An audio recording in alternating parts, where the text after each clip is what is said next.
One of the themes of this year's observance of World Press Freedom Day is the media's importance in development. In a recent report on the post-2015 development agenda, the United Nations says a free and independent news media are important for facilitating good governance and transparency.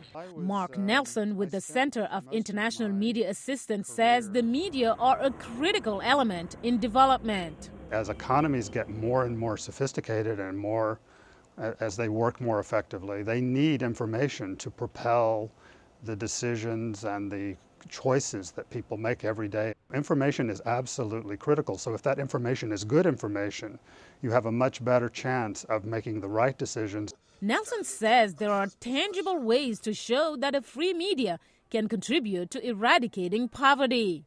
He remembers a radio show while working in Niger about the importance of washing hands. These radio programs were credited with really helping to reduce the transmission rate of some of these diseases. And when people are not sick and when they're able to go to work, they contribute to an economy and they are able to escape poverty. Every day this week, the U.S. State Department has highlighted the plight of journalists around the world, especially those who are imprisoned or not allowed to broadcast freely. Marie Harf, state's deputy spokeswoman, told VOA, being able to express yourself and dialogue about what government you want can lead to a better government. You have an ability for citizens to stand up and say, you are not governing me the way I should be. You are not giving the economic opportunities that our people deserve. You are not taking responsibility as a leader. That leads to accountability. The World Bank Institute spends millions of dollars on programs to help reform certain areas of the media in the developing world.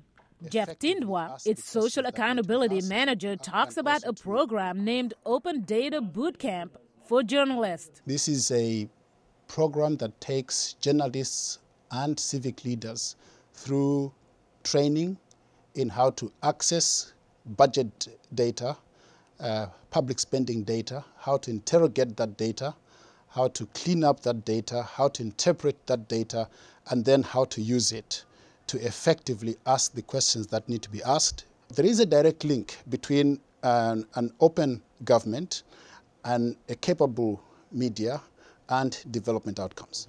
Tindwa says media have a real stake in how government performs.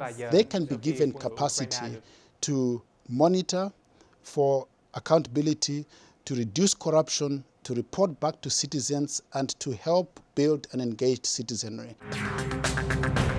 And it's often through media outlets that complicated information is deciphered and delivered to the public. Genome. In Washington, Mariama Diallo, VOA News. They've got 15 more, if you will, books to put together here. And